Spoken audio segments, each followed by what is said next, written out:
이제 주요 지리 회신에 대해서 한번 하나하나 알아보도록 하겠습니다. 몇 가지 사항만 제가 이제 살펴보려고 합니다. 첫 번째, 아파트의 승강기가 일부 공용 부분에 해당하는지 여부와 승강기의 수선비와 유지비 등의 비용을 1, 2층 입주 세대도 부담해야 되느냐라는 질문이에요. 공동주택 같은 경우에는 각각의 관리비 항목별로요. 관리비 부과 내역서 별표에 명시되어 있어요. 어떤 항목에 대해서는 어떻게 부과하세요 라고 명확히 규정되어 있어요. 이 승강기 유지비에 대해서는요. 승강기 유지비는 건축물에 속하고 있어요. 그래서 유지비는 1층, 2층 상관없이 전체 세대를 우리가 구분해서 다 전체 부과를 해요. 승강기 전기료가 문제죠. 전기료 같은 경우에는 1층, 2층 세대를 제외한다가 관리 규약에 명시되어야지만 제외를 해요. 그래서 각각의 단지별로 그거의 승강기 전기료에 대해서는 다 틀리게 부과를 하고 있습니다. 요즘 신규 단지는 거의 지하 주차장이 지하 2층까지 가기 때문에 전체 세대를 다 부과를 하고 있어요. 그럼 답변이 뭐냐? 답변이 고층 구분사들에 비해요. 그 사용 빈도가 훨씬 적다 하더라도 1, 2층 세대가요. 적다 하더라도요. 우리가 옥상 등을 사용할 가능성이 전혀 없다고 할 수가 없겠죠. 그러면 건축물의 구조나 설비 등의 성질을 비추어 일부 공용 부분으로 보기는 어렵다라는 겁니다. 그래서 여기 답변도요. 관리 규약을 통해서 1, 2층 구분 소유자들의 이용 빈도 등을 고려해서 부담 비율을 그 단지에 맞게끔 하세요라고 되어 있는 거라는 거죠. 다음에는요. 집합 건물 내 공용 부분 지분을 구분 소유자들의 합의로 집합건물법 12조에서 달리 정할 수 있느냐라는 거예요. 제가 이것도 앞서 설명을 드렸습니다. 구분 소유자들이 공용 부분에 대한 지분 부율은요. 원칙적으로 전유 부분 면적 비율에 따라 하고 있어요. 그런데 규약으로 달리 정하는 경우에는 그렇게 규약에 따라서 전유 부분 면적 비율을 다른 비율로 정할 경우에는 그거대로 하라는 거예요. 그래서 집합 건물만의 특징입니다. 이 내용이. 그래서 요거 전유 부분 면적 비율이 아닌 관리 규약에 여러분이 정하는 그거대로 비율대로 하세요라는 거죠.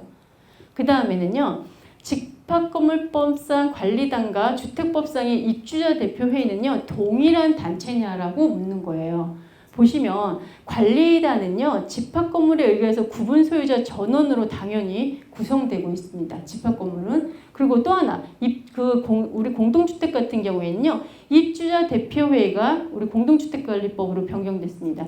공동주택의 입주자 등으로 구성되어서요. 공동주택의 관리에 관한 사항 등을 결정하는 단체. 이 두 개의 단체가 있는 거예요. 각각의. 그러면 판례에서 어떻게 되냐면요. 관리단이 구성되어 있지 않고요. 입주자 대표회의가 관리단의 역할을 수행하는 경우에는 입주자 대표회의를 관리단과 동일한 지위로 본다는 겁니다.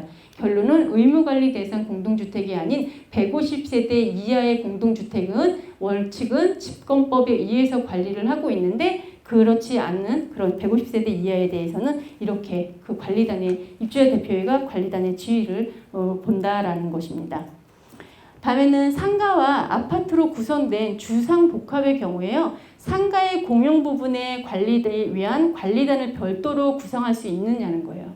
그래서 우리가 일부 공용을 관리 또는 사용에 관해서요. 원칙적으로 그 일부 구분 소유자들에게 관리 규약으로 정할 수 있다는 겁니다. 결론은 제가 설명을 드리면요. 앞서도 제가 얘기했지만 한 층의 구분 소유자분들이 있어요. 그러면 그 층에 있는 구분 소유자들끼리 관리단 구성이 가능하다는 거예요. 그분들끼리 이제 의결할 수 있다는 거죠. 그래서 공동주택과 약간 차이 나는 부분이다라고 볼 수가 있겠고요. 다음은 제가 이제 관리단 집회 결의에 대해서 이제 제가 계산하는 방법에 대해서 정리를 해드리려고 해요. 그래서 우리는 제가 앞서도 얘기했지만 집합건물은 구분 소유자에 대해서도 의결 정족수가 맞아야 되고요.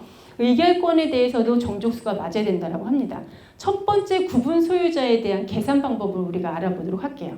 구분 소유자의 보시면요. 구분 소유자의 숫자하고요. 전유 부분 숫자 중에서요. 적은 수를 숫자로 보면 된다는 거예요. 그럼 예를 들면 우리가 7명의 구분 소유자가요. 20개의 전유 부분을 갖고 있고요. 또 하나 우리가 그러면은 적은 숫자 7과 20의 적은 숫자 7로 본다는 거예요. 그럼 그리고 4명이요. 2개의 전유 부분을 공유할 경우에 구분 소유자는요. 4명과 2개 중에서 적은 숫자를 본다는 거예요. 이게 뭐냐면 이렇게 정리해요. 우리가 7명이 20개 구분 소유자에 대한 것을 저희가 정리하고 있는 거예요. 이 7명이 20개의 전유 부분을 내가 갖고 있는 거예요. 그러면 7로 본다는 거고요. 4명인데 내가 2개의 전유 부분을 갖고 있다고 하면 2로 본다라는 겁니다. 계속해서 쭉 가다 보면은 겹쳐서 이해되실 거고요. 그러면 이제 의결권에 대한 거예요. 의결권은 면적이라고 제가 말씀을 드렸어요. 그러면 관리단은 결의에 참가하는 권리는요. 구분 소유자의 의결권을 가지고 있다는 거예요. 지분 비율에 따라 의결권을 이제 규정하고 있는데 예를 들어 요거에 갖고 제가 설명을 드릴게요. 한 동에 전유 부분이 10개가 있다고 예를 쳐요. 그러면은 한 개당 면적이 20제곱미터입니다. 그럼 A라는 분이요. 3개의 전유 부분을 소유하고 있어요. 3개면 하나당 20이니까 60제곱미터의 면적을 갖고 있는 거예요. 나머지 전유 부분은요. 나머지 전유 부분들은요. 한 명당 한 개의 전유 부분을 소유하는 경우에 총 근로자 수 8명이라고 보는 거예요. 8명에서 의결권이 200인 거죠. 제가 이걸 갖고 설명을 드리면요. 한 동에 10개가 있는 거예요. 20제곱미터라고 해서 총 면적은 200제곱미터가 되는 거예요. 그러면 한 명이 내가 3개를 소유했어요. 아까 구분 소유자 했을 때는 제가 여기서 적은 숫자를 하세요 라고 했는데 구분 소유자에 대한 부분은 그렇지만 이건 의결권에 대한 부분이기 때문에 면적에 대해서 다 하는 거예요. 그럼 총 면적 200에서 이분이 60제곱미터 갖고 있기 때문에 30%의 의결권을 갖고 있다라고 이렇게 계산이 되는 겁니다. 그 다음에는요, 우리가 구분 소유자의 4분의 3 이상, 의결권의 4분의 3 이상이라고 규정되어 있는데 이거에 대해서 어떻게 우리가 4분의 3을 정하냐라는 거예요. 그럼 구분 소유자도 만족을 해야 되고요. 의결권도 만족을 해야 된다라는 거예요. 그러면은 여기 현장에 100명의 구분 소유자가 있어요. 그리고 면적은 1000제곱미터인 경우가 있습니다. 이거에 대해서 어떻게 해야 되느냐? 우리가 4분의 3이라고 했어요. 100명의 4분의 3은 75명 구분 소유자가 찬성을 해야 되는 거고요. 1000에 대해서 4분의 3에 대해서 면적으로 의결권에 대해서도 하기 때문에 750제곱미터가 찬성을 해야지만 이게 의결 정족수에 맞춰서 이 의견이 안건이 통과된다라는 겁니다. 보시면 이게 다 복합적으로 나와 있는 내용입니다. 면적이 동일한 11개의 전유 부분에 대해서요. A라는 분이요. 5개를 소유하고 있어요. 그리고 또요. B와 C는 각각 2개 하고 있고요.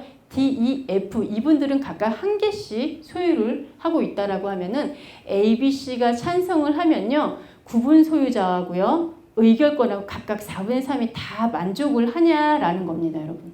보시면 제가 이제 표를 여기에 한번 설명해 드릴까요? 6명 요걸 갖고 얘기해 드리는 게 나을 것 같아요. A는요. 5개를 소유했어요. 구분 소유자는 각각 1명입니다. 구분 소유자에 대한 거는 저희가 별도로 계산을 하면 되고요. A는 5개 소유하고 B는 2개, C 2개고 각각 1개씩 소유했다는 거예요. 그럼 의결권, 면적으로 봤을 때는요. 11에서 이분들이 소유한 게 5, 2 하기 때문에 9라는 거예요. 그래서 의결권, 면적으로는 만족하는데요. 구분 소유자로는요. 2, 4, 6, 6명이잖아요. 6명 중에 A, B, C 3명만 했기 때문에 구분 소유자는 미달이라는 거예요. 그래서 앞서도 제가 첫 시간에 얘기 드렸듯이 아무리 내가 이 건물에 90%의 지분을 갖고 있더라도 나 혼자만의 의결로서 이 집합 건물을 좌지우지 할 수 없다라는 겁니다. 그래서 내가 면적도 많이 갖고 있지만 내가 몇 명 인원도 구분 소유자에 대한 인원도 그만큼 갖고 있어야 된다라는 겁니다. 그래서 집합 건물이 이렇게 우리가 개선을 하고 있다라고 보시면 되겠습니다. 예, 이것으로 제가 교육을 2시간 교육을 마치도록 하겠습니다. 감사합니다.